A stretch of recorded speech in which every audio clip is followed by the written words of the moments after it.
All right, so this video, I'm going to talk about engine choices for your LS swaps. So, engine choices.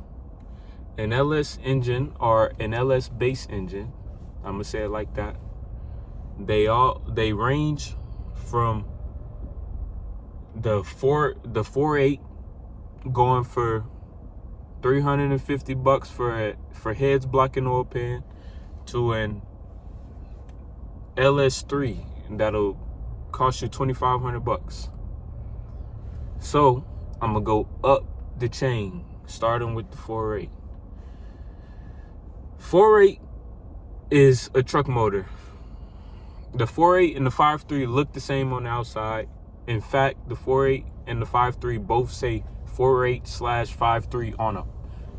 The only way that I've been able to figure out the difference between a 4.8 and a 5.3 is the 4.8 has flat top pistons and the 5.3 has disc pistons.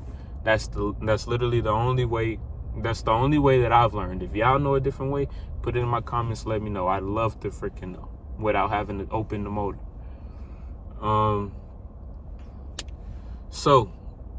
So you got a 4.8. You got flat top pistons. And it's a dumb cheap engine, straight out of any Chevy Silverado or Tahoe you see in a junkyard. Facebook Marketplace galore. They're everywhere, all the time. This is the motor that you use when your LS1 blows up and you need something to put in your car to not be bored during the summertime. So 4.8 is the bottom of the bucket. Don't get no cheaper. They hold boost like crazy. Apparently they're low compression already, so you could literally slap one in, put a big single turbo on, and go blow the socks off of whoever you want to. Obviously, with the way cars get nowadays, it's probably not that easy anymore.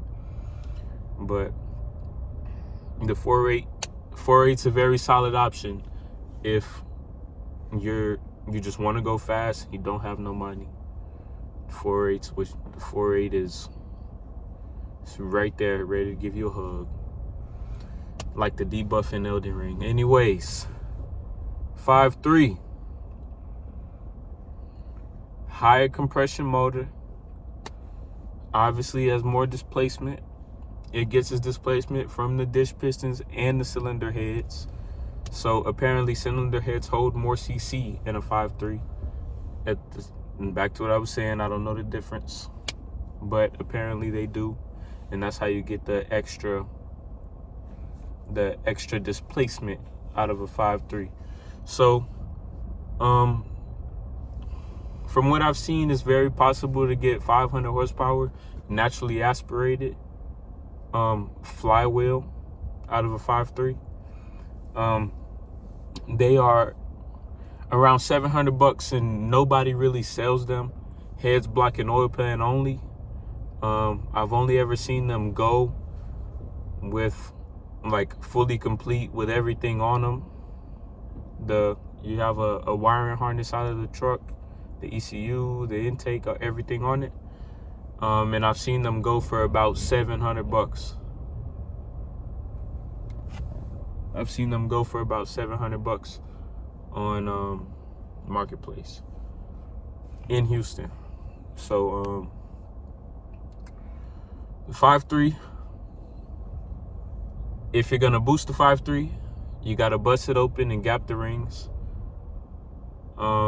If you really want to boost the 5.3, you get a Gen 4 5.3 rotating assembly, and then that's how you get 1,000 horsepower turbocharged 5.3. They're not, once again, $700 for a complete engine.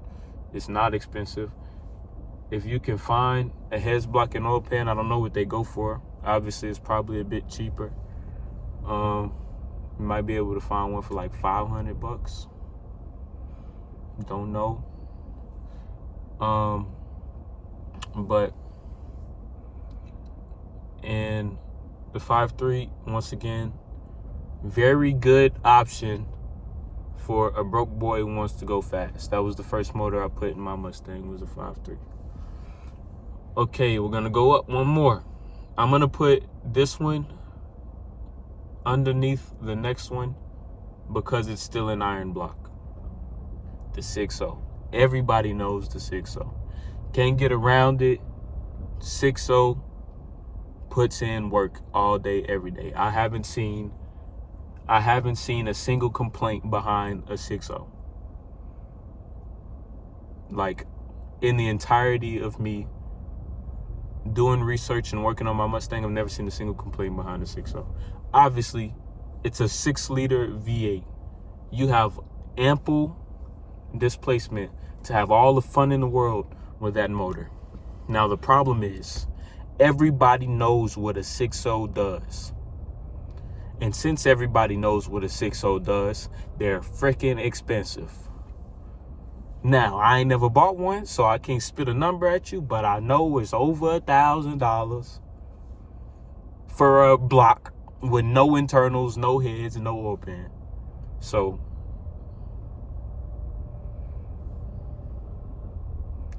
take with that what you will. If you got money, 6.0s and you drag racing only, 6.0 is the way. It'll keep you from hitting a wheelie at the line. I'll tell you that one. Go boost, NA, nitrous, anything. 6.0 freaking eats it. So there's no way around it. Now that we got the iron blocks out the way, let's go to aluminum. So we'll go to the LS1. I only know about 2 aluminum blocks. I'm still in the Gen 3 territory. The LS1 is a Gen 3 LS motor. The last one will be a Gen 4 LS motor, and I'll tell you the difference when we get there. So, the LS1, 5.7 liter aluminum block V8. Aluminum block, aluminum heads, sleeved iron cylinder walls. It's about 150 pounds lighter than a 5.3, 4.8, and 6.0.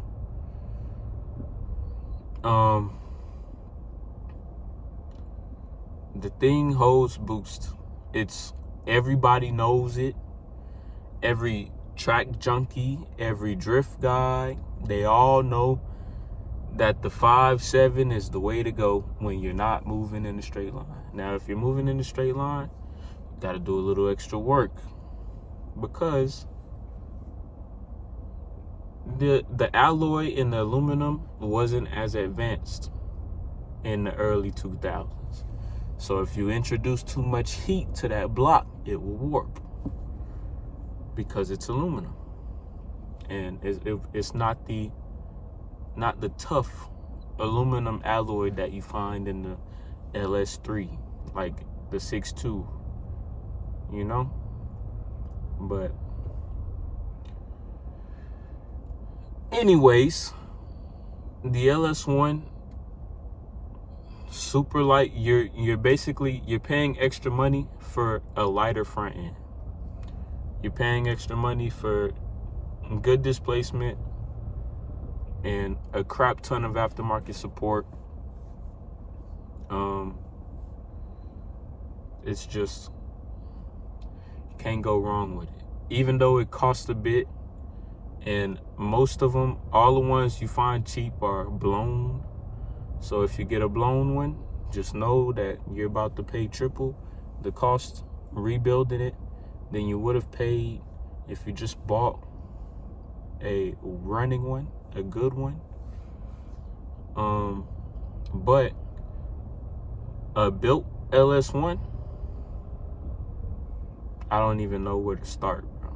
They just pull and pull. So that's the last of the Gen 3 LS architecture. Now we're gonna go to the Gen 4. So you got the Gen 4 5.3, and then you got the LS3. So I'm gonna go with the Gen 4 5.3. It's basically an aluminum block 5.3 with tougher rods, tougher pistons, and a tougher crank.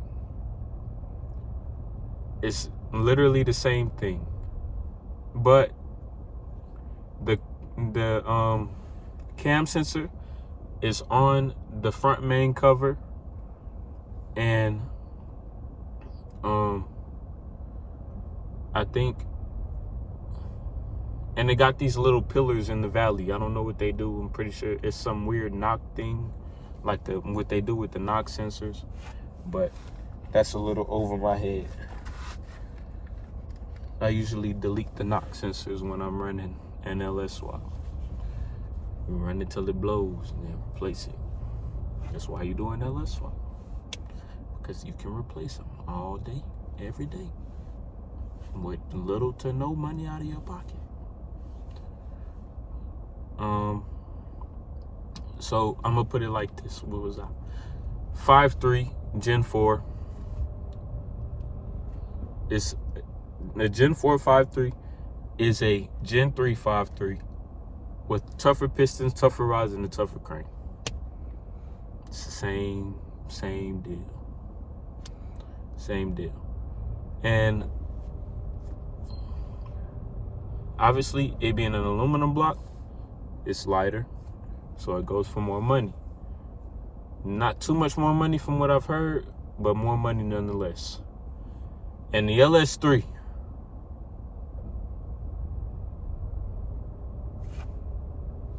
it costs money, a lot, but it's worth it.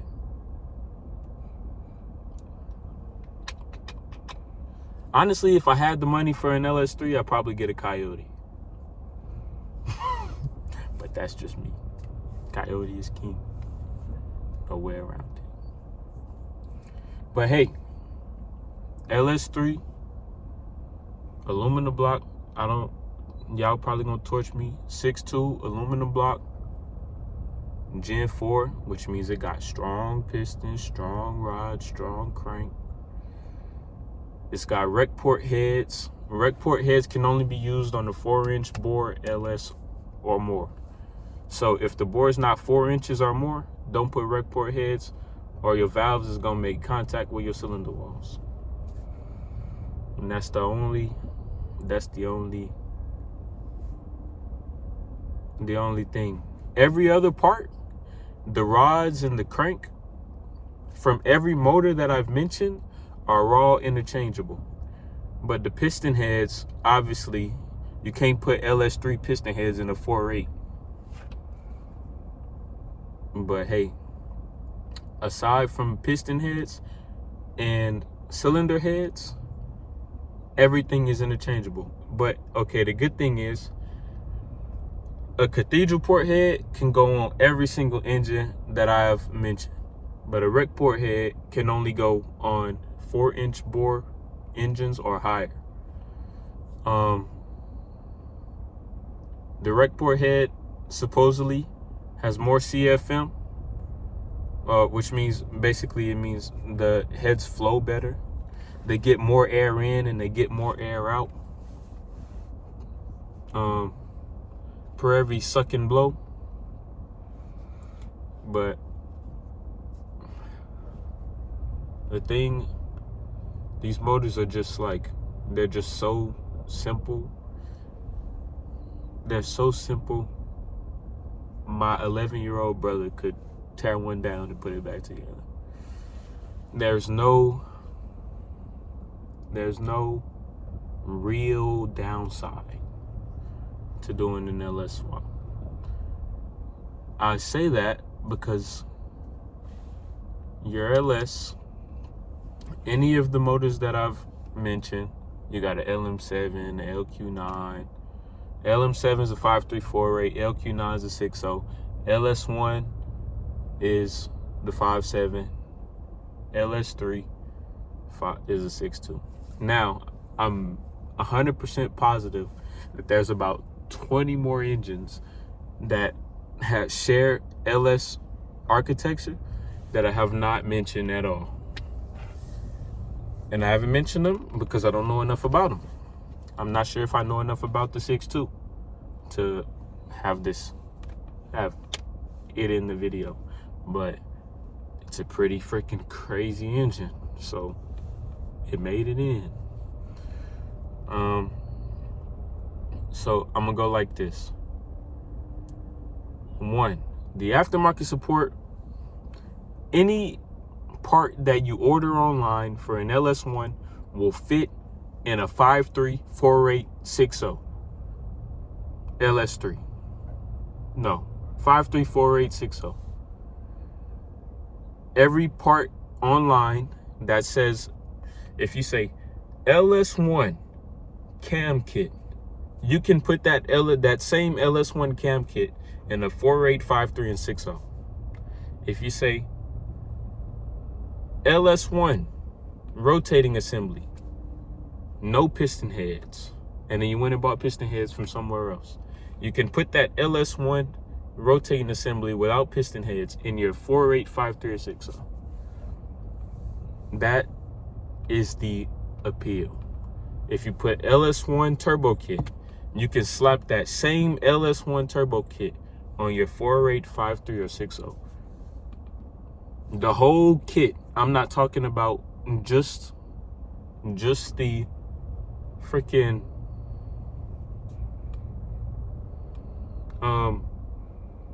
cold side. I'm talking about the both side, hot and cold.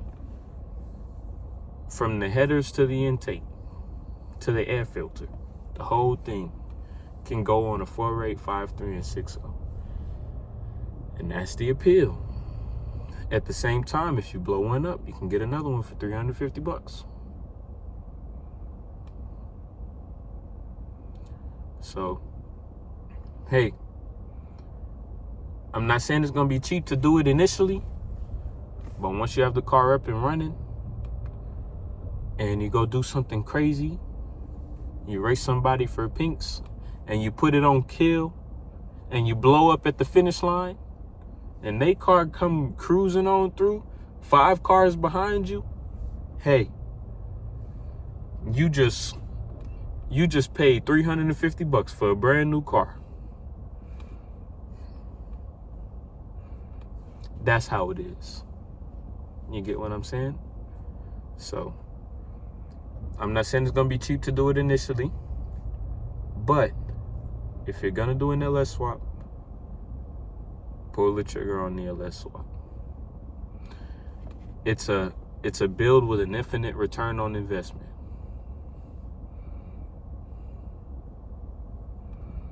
So, yeah, have a good night.